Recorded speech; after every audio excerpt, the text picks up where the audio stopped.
누가복음 10장 30절부터 37절 함께 읽습니다.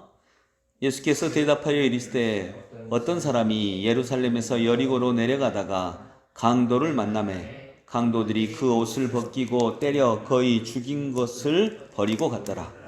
마침 한 제사장이 그 길로 내려가다가 그를 보고 피하여 지나가고 또 이와 같이 한 레위인도 그곳에 이르러 그를 보고 피하여 지나가되 어떤 사마리아 사람은 여행하는 중 거기 이르러 그를 보고 불쌍히 여겨 가까이 가서 기름과 포도주를 그 상처에 붓고 싸매고 자기 짐승에 태워 주막으로 데리고 가서 돌보아 주니라.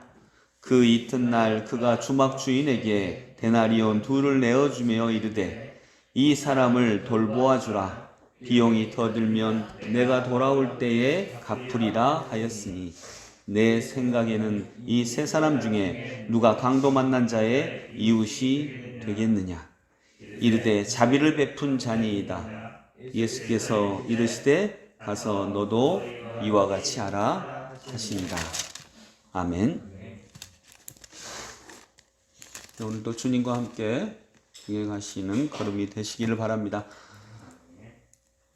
이 오늘 본문은 어제의 질문과 연관된 것입니다. 그러니까 한 율법교사가 예수님께 어떻게 해야 영생을 얻겠습니까? 라고 하는 질문을 합니다. 근데 어떻게 해야 영생을 얻어요? 어떻게 해야 영생을 얻어요? 영생은 뭘 해서 얻는 게 아니라고 했어요.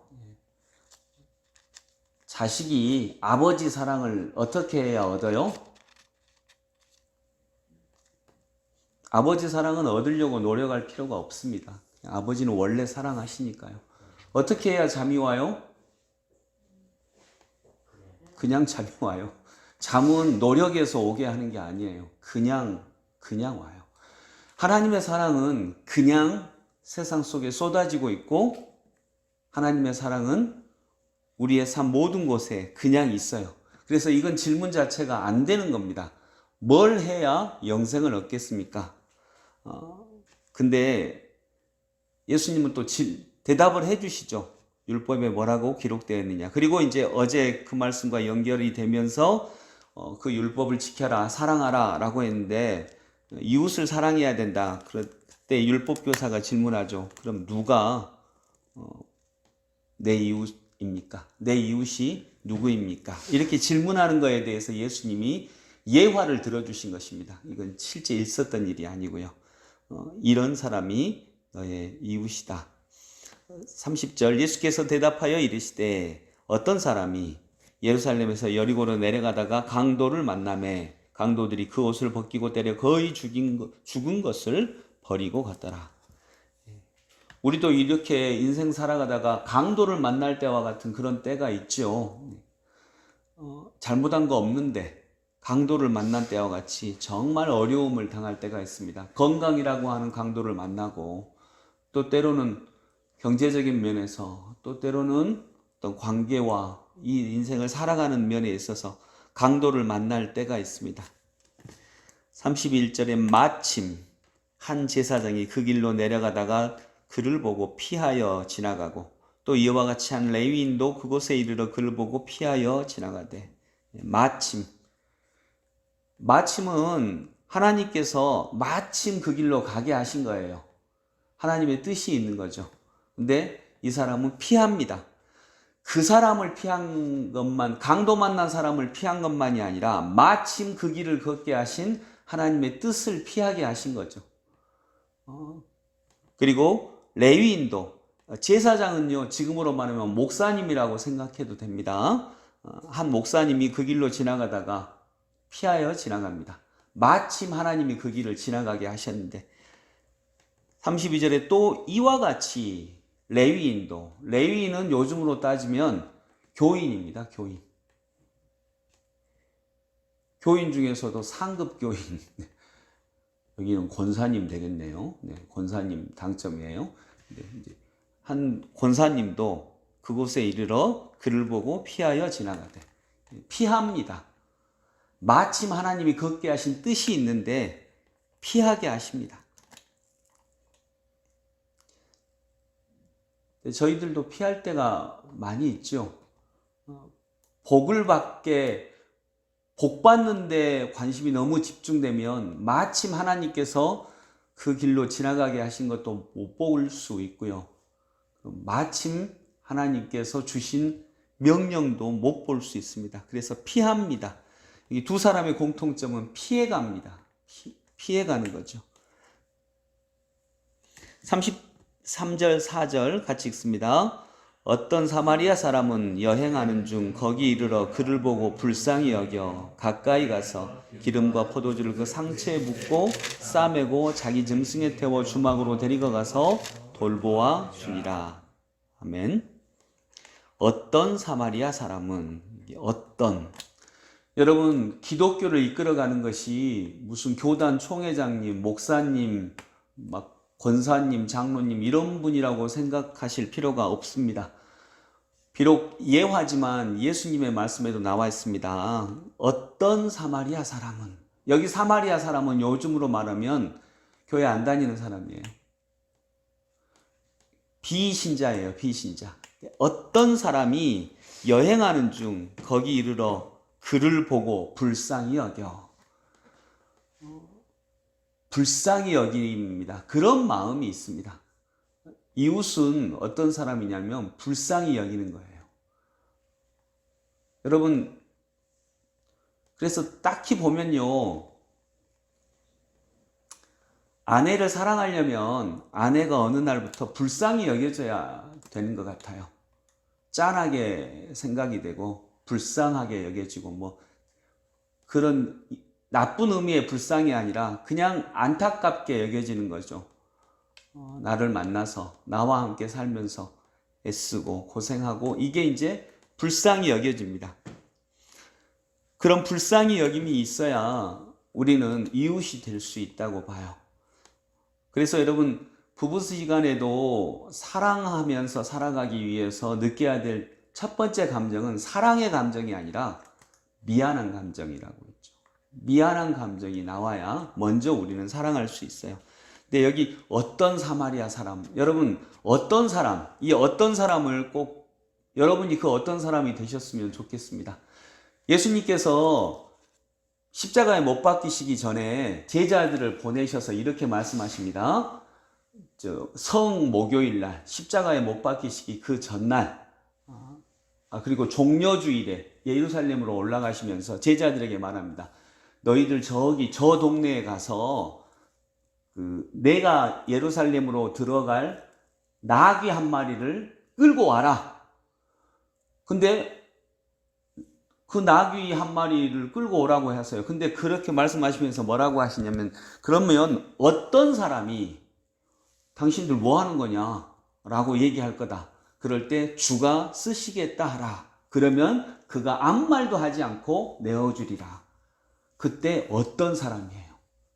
여러분, 이런 어떤 사람들이 기독교를 기독교 되게 합니다. 또 총회장님이나 목사님이나 어떤 유명한 목사님이나 이런 분들이 기독교를 기독교 되게 하는 게 아니라요, 이름이 없는 사람, 우리 같은 사람들이죠. 우리 같은 기독교인인지도 모르는 그런 사람, 이 어떤 사람들이 예수님이 주가 쓰시겠다라고 할 때 그냥 내어주고, 이 어떤 사람이 강도 만난 자를 그냥 치료해주고, 이름도 없습니다.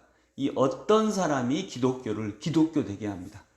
그런데 어떤 큰 목사님들, 유명한 목사님들 이런 사람들이만 문제가 아니라 그런 분들도 당연히 문제죠.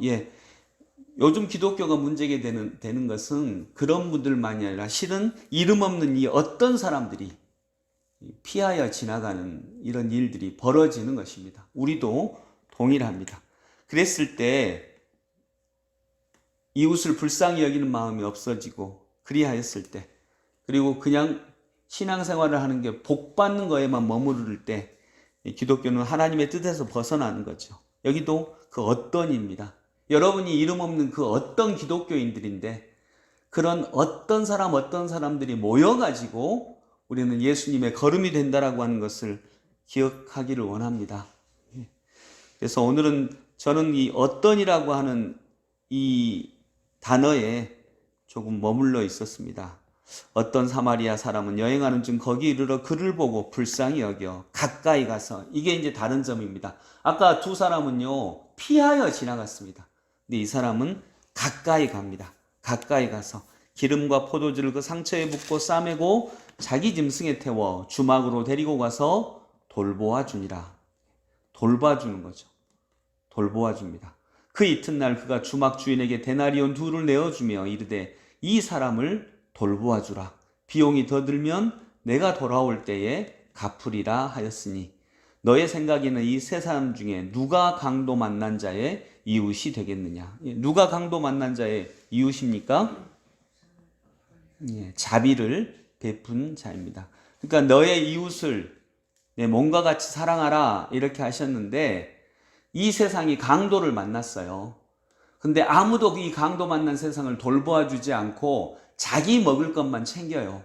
그래서 사마리아 사람이라고 대변될 수 있는 예수님이 십자가에서 우리를 대신 맡겼어요. 그리고 치료비도 대신 내주셨어요. 그리고 떠나셨어요. 그리고 말합니다. 우리에게 돌아올 때에 내가 치료비가 더 들면 내가 더 주겠다. 그동안 돌보아 주라고 우리에게 맡겨주신 거예요. 왜냐하면 우리가 여관 주인이에요.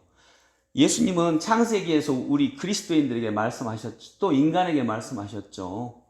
이 세상을 잘 돌보라고, 생육하여 번성하게 땅에 충만하고 땅을 정복하라고, 그리고 온 세상을 충만케 하라고 우리에게 남겨주신 거예요. 그리고 돌아올 때에 너희들이 수고했으면 내가 그걸 다 갚아주리라 이렇게 말씀하신 거죠. 그러면서 이웃은 누구냐면 예수님이 이웃이에요. 예수님이 우리의 이웃이고 강도 만난 자의 이웃이고 또 우리 역시 서로 이웃인 거죠. 그래서 우리가 서로 강도 만난 자의 이웃인 것을 기억할 수 있기를 원합니다. 예수님의 이웃도 되고요. 우리는 다 이웃이에요. 실제로 다 이웃이잖아요. 우리는 한 번도 홀로 있어 본 적이 없어요. 아멘. 우리는 정말 한 번도 홀로 있어 본 적이 없어요. 이 옷은 누가 만들었어요? 이 옷은 어떤 사람이 만들었어요? 어떤 사람이 만들었고, 이 옷은 또 예를 들면 잘 모르지만 미얀마의 어떤 애가 만들었을 수도 있어요. 그럼 그 애하고 나는 이렇게 연결이 되어 있는 거예요. 우리는 서로 그렇게 한 번도 떨어져 본 적이 없습니다. 마지막 절 같이 읽습니다. 이르되 자비를 베푼 자니이다. 예수께서 이르시되 가서 너도 이와 같이 하라. 여러분, 예수님의 대답은 아주 짧고 정확합니다. 가서 너도 이와 같이 하라. 이해하는데 어렵지 않거든요. 가서 너도 이와 같이 하라. 어제의 말씀에도 나오죠. 너의 대답이 옳도다. 어떻게 해야 구원을 얻습니까? 그러니까 율법교사가 그러니까 목숨을 다하고 뜻을 다하고 힘을 다하여 주 너의 하나님을 사랑하고 내 이웃을 내 자신같이 사랑하라. 그때 예수님이 뭐라고 하죠? 네 대답이 옳다. 그렇게 해라. 오늘도 가서 너도 이와 같이 하라. 이건 너무 간단해요. 예수님의 대답은 정말 간단합니다. 이와 같이 하라. 이 말씀 앞에 우리가 머물 수 있기를 원합니다. 지난주에 제가 설교 중에 얘기했듯이 지금 행복하세요? 라고 하면 우리는 되게 어떻게 한다고요? 예 하든지 아니요 하든지 해야 우리의 할 바가 나옵니다. 근데 우리는 예 아니요를 같이 씁니다. 어떤 때는 예, 어떤 때는 아니요. 너도 가서 이와 같이 하라 라고 했을 때 우리는 예 할 수도 있고 아니요 할 수도 있는데, 그러면 어렵다는 거죠. 예 하든지 아니요 하든지 해야 우리는 명확하게 예수님을 후회라도 따를 수 있는 길이 생깁니다. 내 자신이 드러나니까요. 그래서 오늘도 가서 너도 이와 같이 하라, 이 말씀 붙들고 정말 주님께 그 어떤 사람으로서 역할을 잘 감당할 수 있는 저희들 되기 소망합니다. 기도하겠습니다.